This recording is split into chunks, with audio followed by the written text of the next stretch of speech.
Good morning friends, मैं doctor नीलम आपका अपने चैनल स्टडी एंड रिसर्च में स्वागत करती हूं। फ्रेंड्स, आज मैं आपके लिए लेकर आई हूं टीजीटी, जो कि अभी 8 अगस्त को एग्ज़ाम हुआ है टीजीटी का।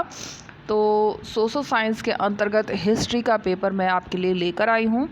इसमें पहले ही मैंने क्वेश्चंस आपको प्रोवाइड किए थे। आज हम आंसर की के अकॉर्डिंग इसके क्वेश्चंस को देखेंगे और ये मैं लेकर आई हूँ स्पेशल क्लास के अंतर्गत। तो उसका लाने का रीज़न एक ही है, ताकि आपको पता चल सके कि आयोग किस लेवल के क्वेश्चंस पूछ रहा है। तो काफ़ी हार्ड क्वेश्चन आए हैं जो कि जिसके आंसर बड़ी मुश्किल से मिल रहे हैं।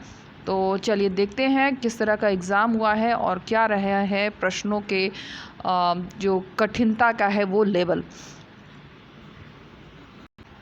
इस तरह का वीडियो आपको पसंद आता है तो लाइक शेयर सब्सक्राइब करें। सब्सक्राइब करने के बाद बेल आइकन की घंटी को ज़रूर प्रेस कर लें, ताकि इस तरह का वीडियो मैं जब भी अपलोड करूं उसका नोटिफिकेशन आसानी से मिल सके। तो फ्रेंड्स, आप लोगों के सजेशन के अकॉर्डिंग कि लाइव में बहुत सारा टाइम चला जा रहा है, सही बात है, मेरे पास भी समय नहीं रहता है और लाइव में आप सबसे बात करने में बहुत सारा समय चला जाता है। और 17-18 तारीख को आपके पीजीटी का एग्ज़ाम होना है, तो उसको देखते हुए हम बहुत ही शॉर्ट में जितनी जल्दी हो सके क्वेश्चंस को सॉल्व करते हैं और लाइव क्लास 17-18 के बाद देखेंगे। तो चलिए फटाफट वाले क्वेश्चंस लेते हैं और जल्दी क्वेश्चंस को सॉल्व करते हैं। तो यहाँ पे हम आ गए हैं क्वेश्चन पेपर पर। आप देख सकते हैं इसमें भाग 1, भाग 2 और भाग 3 करके प्रश्न आते हैं। तो किस तरह से क्वेश्चन को हमें सॉल्व करना है, कौन से क्वेश्चन हमें स्किप करने हैं और कौन से हमें क्वेश्चंस कम अटैम्प्ट करने हैं, इसकी जानकारी मैंने पिछले वीडियो में आपको दी है। तो वहाँ आप वीडियो पर जाकर जिस पेपर में मैंने क्वेश्चंस प्रोवाइड किए हैं वहाँ पर आप देख सकते हैं। तो इस भाग में हम केवल क्वेश्चन के आंसर को सॉल्व करेंगे। और अगर आप पहली बार एग्ज़ाम दे रहे हैं तो वो वीडियो ज़रूर देखें, जिसमें इसके मैंने प्रश्नों को केवल दिखाया हुआ है और किस तरह से अटैम्प्ट करना है, क्या करना है, उसकी सारी जानकारी मैंने उस वीडियो में दी है। तो आइए सॉल्व करते हैं। सबसे पहला प्रश्न आता है भाग 1 में। इनमें से जो 4 आपको 1 और 1, 2, 1, 3 और 1, 4 दिख रहा है, इसमें से केवल एक प्रश्न को आपको करना है। तो फ़िलहाल हम सभी प्रश्नों को सॉल्व करेंगे। अल्पेली बंदरगाह किस तट पर स्थित है? तो अल्पेली बंदरगाह स्थित है केरल के तट पे। निम्नलिखित हड़प्पा स्थलों में से किस एक स्थल से गर्तावास के प्रमाण की प्राप्ति हुई है? तो ये प्रमाण की प्राप्ति हुई है कुनाल से। निम्न में से कौन सा रोस्टोव के आर्थिक विकास की अवस्था नहीं है? रोस्टोव के आर्थिक विकास की अवस्था नहीं है, तो हो जाएगा ऑप्शन सी, अत्यधिक निवेश की अवस्था। नेक्स्ट, किसने कहा राजनीति विज्ञान का प्रारंभ और अंत राज्य के साथ होता है? तो ये हो जाएगा ऑप्शन सी। तो यहाँ हम आ गए हैं खंड 2 में। तो खंड 2 हम सॉल्व करेंगे। और जो लोग सोशल साइंस का एग्ज़ाम देते हैं वो कम से कम 2 विषयों को अटैम्प्ट करते हैं। तो आज हम केवल इतिहास का ही पेपर सॉल्व करेंगे। कल मैं आपको ज्योग्राफी का पेपर प्रोवाइड करने वाली हूँ और उसके बाद राजनीति का भी पेपर हम सॉल्व करेंगे। और जिनके इकोनॉमिक्स हैं तो उसके अगले दिन हम इकोनॉमिक्स का भी पेपर सॉल्व करेंगे। तो रोज़ एक पेपर मैं सॉल्व कराऊंगा आपको। और इसके अलावा जिनकी पीजीटी की तैयारी चल रही है हिस्ट्री की, तो इस वीडियो के बाद ही मैं तुरंत आपको एक हिस्ट्री पीजीटी का क्वेश्चन पेपर भी प्रोवाइड करने वाली हूँ। तो इस वीडियो के बाद आप वेट करिए, आज ही मैं प्रोवाइड करूँगी। अभी जब तक आपका एग्ज़ाम नहीं हो जाता है हिस्ट्री पीजीटी का, तब तक मैं 2 वीडियो प्रोवाइड करने की आपको कोशिश करूँगी। तो चलिए आते हैं अपने क्वेश्चंस पे। मौर्य काल में समाहर्ता का अर्थ था? तो बहुत इजी क्वेश्चन है और यहाँ हमारा उत्तर हो जाएगा आकलन और संग्रह संग्रहण का प्रभारी अधिकारी। वैनसॉन्ग का भारत यात्रा का उद्देश्य था। तो इसका उद्देश्य था बुद्ध से संबंधित स्थलों को जानना। अमरावती का महास्तूप मूल रूप से किस काल में स्थापित हुआ? तो ये स्थापित हुआ है अशोक के काल में। दिल्ली सल्तनत में बरीद ए मुमालिक अधिकारी था। तो ये था गुप्तचर विभाग का प्रमुख। निम्नलिखित चोल शासकों में से किस एक ने संपूर्ण शिलोंग सिंघल को विजित किया? तो वो था राजेंद्र प्रथम। निम्नलिखित घटनाओं को कालक्रम में व्यवस्थित कीजिए तथा नीचे दिए गए खूट की सहायता से उत्तर दीजिए। तो इसमें जो हमारा उत्तर बन रहा है वो हो जाएगा ऑप्शन बी, मतलब एकदम क्रम से ही दिया है। सबसे पहले साइमन कमीशन, फिर हो जाएगा गोलमेज सम्मेलन, फिर हो जाएगा क्रिप्स मिशन और लास्ट में CR फार्मूला। मेगास्थनीज द्वारा उल्लिखित एरेस्ट नुमोई अधिकारी का संबंध किससे था? तो ये अधिकारी था नगर के अधिकारी, एरेस्ट मोई कहलाते थे। नालंदा विश्वविद्यालय की स्थापना निम्नलिखित किस शासक द्वारा की गई? तो वो शासक था कुमार गुप्त प्रथम। दिल्ली सल्तनत में चहलगानी के सदस्य संबंधित थे। तो दिल्ली सल्तनत में चहलगानी के जो सदस्य थे वो सम्मिलित थे तुर्कों से। तुर्क सुल्तान का महल कहाँ है? तो तुर्क सुल्तान का महल है फतेहपुर सीकरी में। अखिल भारतीय मुस्लिम लीग ने अपने किस अधिवेशन में नागरिक अवज्ञा आंदोलन का खुलकर विरोध किया? तो कहाँ पर विरोध हुआ है? ये विरोध हुआ है इलाहाबाद अधिवेशन। ऑप्शन सी हमारा करेक्ट हो जाएगा। इसमें कुल 63 क्वेश्चन आते हैं एक विषय पर। कलिंगतुंग पारणी का लेखक कौन था? तो ये लेखक था जय गोंडन। निम्नलिखित में अशोक का कौन सा शिलालेख धार्मिक संश्लेषण समन्वय के बारे में कहता है? तो ये कहता है 12वां शिलालेख। किस एक्ट के द्वारा भारतीय सिविल सेवा में बहाली की परीक्षा को इंग्लैंड के साथ भारत में कराना सुनिश्चित हुआ? तो ये हुआ था option D, government of Indian act 1919। लेकिन आयोग के प्रश्न के अनुसार जाएंगे तो उसमें दिया हुआ है ऑप्शन बी। 1833 में सनातन धर्म रक्षणी सभा की स्थापना कहाँ की गई थी? तो सनातन धर्म रक्षणी सभा की जो स्थापना हुई है वो हुई है कलकत्ता में। कैलाश मंदिर किस गुफा में स्थित है? तो कैलाश मंदिर एलोरा में स्थित है। कहाँ से राजदूत औरंगजेब के शासनकाल के समय में आया था? तो ये आया था मक्का होगा। लेकिन अगर हम अकॉर्डिंग टू आयोग के जाते हैं आंसर की के तो ऑप्शन ए आ रहा है। नेक्स्ट क्वेश्चन पे आते हैं। किस हड़प्पा स्थल से निकास नालियों के साथ फर्श जड़ित 12 स्नानागारों का समूह सेट मिलता है? तो ये मिलता है हड़प्पा से। ऑप्शन ए हमारा करेक्ट होगा। लेकिन आयोग के अकॉर्डिंग जाएंगे तो हमारा ऑप्शन सी करेक्ट होगा। तो आयोग का आंसर और जो करेक्ट आंसर है उसमें डिफरेंस है। अभी जो भी आंसर्स आए हैं उस पर क्लेम होगा, उसके बाद देखते हैं क्या रिजल्ट आता है। अरुमोलीवर्मन किस चोल सम्राट का नाम था? तो ये था राजराज का।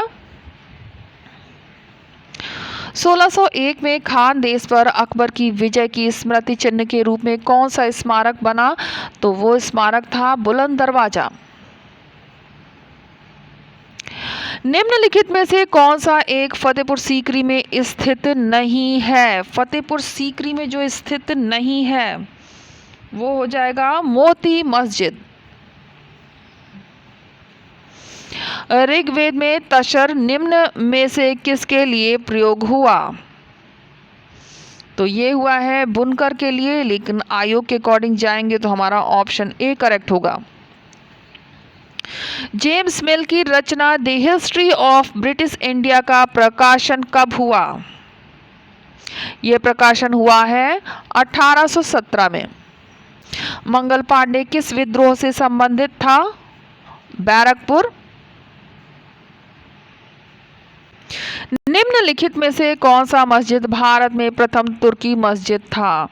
तो ये था कुवल उल इस्लाम मस्जिद। ऑप्शन सी हमारा करेक्ट होगा। किस युद्ध के बाद मैसूर का टीपू सुल्तान सहायक राज्य बनाने के लिए बाध्य हुआ? तो यहाँ पे जो उत्तर होगा वो होगा ऑप्शन सी, लेकिन आयोग के जो आंसर मिल रहा है वो ऑप्शन डी हो रहा है। शाहजहां के शासनकाल के 8वें वर्ष में शासन के राजकीय इतिहास पातशाहनामा का लेखक कौन था? तो ये लेखक था मोहम्मद आजिम काजवानी। ऑप्शन सी हमारा करेक्ट हो जाएगा। किस अभिलेख में गुप्त वंश के शासक रामगुप्त का नाम आता है? तो कौन सा वो लेख है? तो इसमें हो जाएगा अमोघ वर्ष। अमोघ वर्ष का संजान ताम्र लेख। बौद्ध स्थल नालंदा विश्वविद्यालय का निम्नलिखित में से किसने उत्खनन किया? तो डॉक्टर स्पूनर ने किया है। ऑप्शन डी हमारा करेक्ट होगा। प्रभाकर वर्धन की पत्नी ने उसके मृत्यु के बाद किस नदी के किनारे अपना आत्मदाह कर लिया? तो ये आत्मदाह किया है सरस्वती नदी। ऑप्शन बी हमारा करेक्ट होगा। हिरण्य स्तूप शब्द का उल्लेख सर्वप्रथम हुआ था? ये हुआ था ऋग्वेद। ऑप्शन डी हमारा करेक्ट होगा। दक्कन सभा का संस्थापक कौन था? तो दक्कन सभा का संस्थापक था गोपाल कृष्ण गोखले। लॉर्ड डलहौजी ने किस वर्ष यह घोषणा की कि मुगल बादशाह बहादुर शाह के उत्तराधिकारियों को लाल किला खाली करना पड़ेगा? तो किस वर्ष ये घोषणा हुई है? ये घोषणा हुई है 1849 एडी में। ऑप्शन बी हमारा करेक्ट होगा। पुराण या धरण प्रकार की मुद्रा में किस धातु का प्रयोग होता था? तो ये प्रयोग हुआ है रजत धातु, जिसे कि पण कहा जाता था। राज पदाधिकारियों के लिए 2 पदों सचिव और मंत्री का उल्लेख किस काल के अभिलेखों में हुआ है? तो ये अभिलेख थे, ये अभिलेख हो जाएगा मौर्य। ऑप्शन ए हमारा करेक्ट हो जाएगा। और समरकंद के मोहम्मद नादिर शाह मोहम्मद मुराद किसके शासनकाल में भारत आने वाले अंतिम कलाकार थे? तो भारत आने वाले अंतिम कलाकार थे, ये हो जाएंगे जहांगीर के काल में। निम्नलिखित में से कौन इंडियन सिविल लिबर्टीज यूनियन से संगठित घनिष्ठ रूप से जुड़ा था? तो ये थे जवाहरलाल नेहरू। ऑप्शन डी हमारा करेक्ट हो जाएगा। नेक्स्ट क्वेश्चन, गविष्ठी क्या थी? तो गविष्ठी थी गायों के लिए होने वाला संघर्ष। निम्नलिखित में से किसे गुप्तों ने निम्नलिखित में से किसे गुप्तों ने पतलून पहनना सीखा? तो कुषाणों से सीखा था गुप्तों ने पतलून को पहनना। निम्नलिखित में से कौन सा अधिकारी अपने प्रांत के जिले के संरक्षण को नियंत्रित करता था? तो ये था स्थानिक। लेकिन अकॉर्डिंग टू आंसर की जाएंगे तो ऑप्शन ए दिखा रहा है। लेखन के आधार पर निम्नलिखित अशोक के स्तंभों में से कौन सा एक सबसे प्राचीन था? तो सबसे प्राचीन जो होगा वो हो जाएगा रोमन देय स्तंभ। बुलंद दरवाजा अकबर के किस विजय का स्मरण में बना है? तो ये थी गुजरात की विजय उसकी। किसने यह घोषणा की कि बहादुर शाह की मृत्यु के पश्चात मुगलों को राजा की उपाधि नहीं मिलेगी? तो ऐसी घोषणा करने वाला था लॉर्ड कैनिंग। शाहदरा का मुगल गार्डन स्थित है। शाहदरा का मुगल गार्डन स्थित है, कहाँ स्थित है? ये स्थित है लाहौर में। उत्तर हमारा लाहौर हो जाएगा। और किस सुल्तान के द्वारा गुलरुख के उपनाम से ईरानी भाषा में नज़्म लिखी गई थी? आपको याद होगा, अगर आप नेट का एग्ज़ाम दे रहे हैं तो उसमें भी ये प्रश्न पूछा गया था गुलरुखी के ऊपर। ओल्ड पेपर अगर आपने स्टडी की होगी तो आपको याद होगा। तो यहाँ पे ऑप्शन हमारा कौन सा सही होगा? ये होगा सी। कौटिल्य का अर्थशास्त्र राज्य द्वारा नियुक्त कितने अध्यक्षों का उल्लेख करता है? तो सभी को पता होगा 27 अध्यक्षों का उल्लेख करता है। संस्कृत काव्य सेतुबंधु ग्रंथ का लेखक कौन है? तो सेतुबंधु का लेखक है प्रवर सेन द्वितीय। जौना खां किसका प्रथम नाम था? मोहम्मद बिन तुगलक का जौनपुर नाम से जो शहर स्थापित हुआ है वो इसी के नाम पर है, जौना खां, जौनपुर, मोहम्मद बिन तुगलक। तारीख़ मुबारक शाही का लेखक कौन था? तो तारीख़ मुबारक शाही का लेखक है याहिया बिन सरहिंदी। जैन ग्रंथ कुवल माला का लेखक कौन था? तो ये लेखक था उद्धोतन सूरी।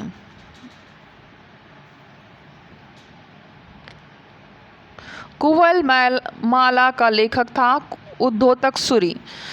किस चोल शासक ने मदुरै कोंड और मदुरांतक उपाधि को धारण किया? तो ये था परांतक प्रथम। अर्थशास्त्र में वितिता अध्यक्ष किसके लिए प्रयोग किया गया था? तो ये कहलाता था चारागाह का अध्यक्ष, वितिता अध्यक्ष कहलाता था। एशियाटिक सोसाइटी ऑफ बॉम्बे की स्थापना निम्नलिखित में से किस वर्ष हुई है? तो ये हुई 1804 में। निम्नलिखित वकाटक शासकों में से किसने चंद्रगुप्त द्वितीय की पुत्री प्रभावती गुप्ता से विवाह किया? तो विवाह करने वाला था रुद्रसेन द्वितीय। निम्नलिखित स्मारकों में से किसमें रत्न जड़ित छत और संगमरमर स्वर्ण बहुमूल्य पत्थरों की मिश्रित सजावट का प्रयोग किया गया? तो ये था ऑप्शन बी होगा, एतमादौला का मकबरा। लेकिन अकॉर्डिंग टू आंसर की जाएंगे तो हमारा जो आंसर निकल रहा है वो ऑप्शन सी हो रहा है। चलिए नेक्स्ट क्वेश्चन पे आते हैं। अलाउद्दीन खिलजी के द्वारा निर्मित अलाई दरवाज़ा कहाँ तक जाने का प्रवेश द्वार है? तो ये है कुतुब मीनार तक जाने का प्रवेश द्वार। लेकिन अकॉर्डिंग टू आंसर की देखेंगे तो हमारा उत्तर ऑप्शन डी हो रहा है। निम्नलिखित में से किस चोल शासक ने सुमात्रा और मलाय पर विजय प्राप्त की? सुमात्रा और मलाय पर विजय प्राप्त करने वाला था राजेंद्र प्रथम। निम्नलिखित में से किसे सुधरी हुई मुद्रा पद्धति को स्थापित करने का श्रेय प्राप्त है? तो ये प्राप्त है शेष शाह को। निम्नलिखित सुल्तानों में से किस एक खलीफा की सत्ता को मान्यता देना बंद कर दिया था? तो ये था कुतुबुद्दीन मुबारक शाह। निम्नलिखित में से किस शासक के समय झरोखा दर्शन बंद हो गया था? तो झरोखा दर्शन जो बंद हुआ था वो बंद हुआ था औरंगजेब के समय में। और निम्नलिखित किस स्थल से अग्नि मंदिर की प्राप्ति हुई है? तो ये प्राप्त हुई है सुर्ख कोतस से। और लास्ट क्वेश्चन पर आ गए हैं। डिमाकस एक राजदूत सीरिया से किस दरबार में भेजा गया था? तो ये भेजा गया था बिंदुसार के दरबार में। तो फ्रेंड्स बहुत ध्यान से इन क्वेश्चंस को आप लर्न कर लें। इसमें बहुत अच्छे क्वेश्चन आंसर दिए हुए हैं और कभी कभी रिपीट भी हो जाता है। आप पीजीटी की तैयारी कर रहे हैं तो हो सकता है इसमें से भी कुछ क्वेश्चन आपको वहाँ पे देखने के लिए मिले। तो काफ़ी टफ पेपर आया है और पिछले साल के जो भी पेपर हुए हैं उनसे ये काफ़ी टफ़ पेपर है। तो इस तरह का अगर ओल्ड पेपर आप देखना चाहें तो चैनल के प्लेलिस्ट में जाकर देख सकते हैं। उम्मीद है आपको वीडियो पसंद आया होगा। वीडियो पसंद आता है तो लाइक शेयर सब्सक्राइब करें। सब्सक्राइब करने के बाद बेल आइकन की घंटी को जरूर प्रेस कर लें, ताकि इस तरह का वीडियो मैं जब भी प्रोवाइड करूं उसका नोटिफिकेशन आसानी से आप तक पहुंच सके। और इस वीडियो के जस्ट बाद मैं आपको पीजीटी का ओल्ड पेपर भी प्रोवाइड करने वाली हूँ, तो थोड़ी देर वेट करें। Okay friends, take care and bye bye.